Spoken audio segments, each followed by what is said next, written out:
Hello students, आज मैं आपके साथ फिर से lesson number 6 the making of a scientist के कुछ क्वेश्चन आंसर्स डिस्कस करने वाली हूँ। नेक्स्ट क्वेश्चन है, but for his mother how would Ebright's butterfly collecting have come to an end. तो इसका मीनिंग क्या है? सबसे पहले इस क्वेश्चन का मीनिंग समझ लेते हैं।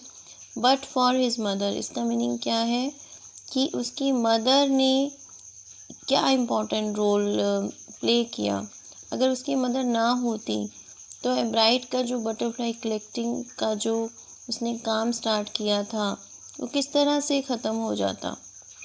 By the time एब्राइट was in second grade he had finished collecting all 25 species of butterflies around his home town. तो जब तक वो सेकेंड ग्रेड में पहुंचा उसने सारी की सारी 25 स्पीशीज़ ऑफ बटरफ्लाइज कलेक्ट कर ली थी।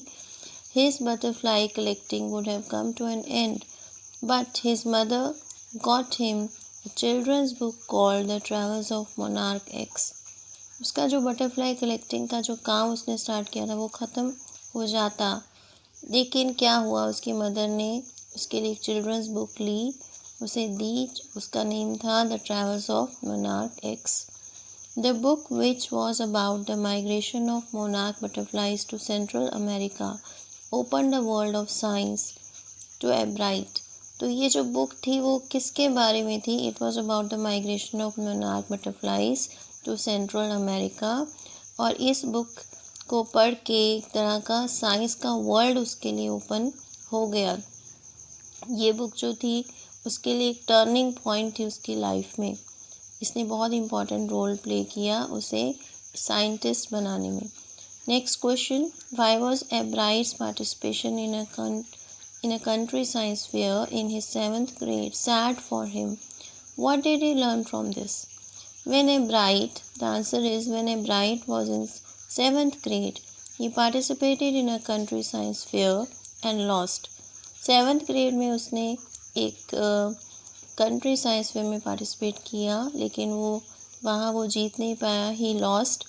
The reason of his failure was that he only displayed slides of frog tissues under a microscope. उसका रीज़न क्या था कि उसने सिर्फ डिस्प्ले किया, शो किया slides of frog tissues microscope के नीचे। There was no real experiment in his display. From this failure he learned what real science is. तो उसमें कोई भी रियल एक्सपेरिमेंट नहीं था उसके डिस्प्ले में, और इससे इस फेलियर से उसने ये सीखा कि रियल साइंस क्या होती है। Next question, what was the difference between Ebright and the winners at the science fair. तो दोनों में क्या डिफरेंस था? The answer is for the science fair Ebright entered slides of frog tissues which he showed under microscope. There he realized that simply a neat display was not what was required as the winners had presented real experiments.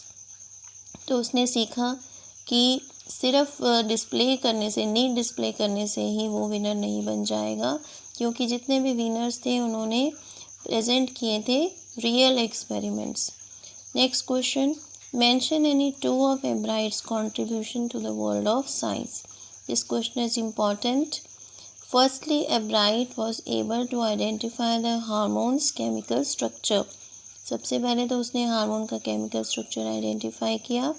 The photos of the chemical structure of the hormone proved an answer to the biological puzzle. तो chemical structure जो थी उसकी photos, the photos of the chemical structure of the hormone का जो chemical structure था उसकी photos जो थी वो एक आंसर बन गई थी टू द बायोलॉजिकल पजल। और ये बायोलॉजिकल पजल क्या थी? How the cell can read the blueprint of its DNA। तो इसका आंसर बन गई वो photos. Secondly, Ebright discovered an unknown insect hormone which led to his new theory on the life of cells. तो उसने एक अननोन इंसेक्ट हार्मोन को भी डिस्कवर किया था, जिससे कि उसने एक न्यू थ्योरी बनाई on the life of cells. चलिए नेक्स्ट क्वेश्चन रीड करते हैं अब। Next question is, why did Ebright raise a flock of butterflies? Ebright wanted to help Dr. Urquhart in his research by tagging butterflies for the study. ये उसने एक help करने के लिए, डॉक्टर उरकुहार्ट को हेल्प करने के लिए उसने ये स्टार्ट किया था by tagging butterflies for the study butterfly migrations. Okay, तो बटरफ्लाई माइग्रेशंस की स्टडी करने के लिए उसने काम शुरू किया था। Chasing butterflies and tagging them one by one was a tedious process. Tedious means it was a difficult process for him, कि वो उसे पकड़ता, चेज़ करता और उसे टैग करता। And one couldn't expect to catch too many, बहुत सारी वो नहीं कैच कर सकता था। So Ebright decided to raise a flock of butterflies, तो उसने ये डिसाइड किया कि वो फ्लॉक ऑफ बटरफ्लाइज को रेज करेगा, खुद ही उनको बड़ा करेगा।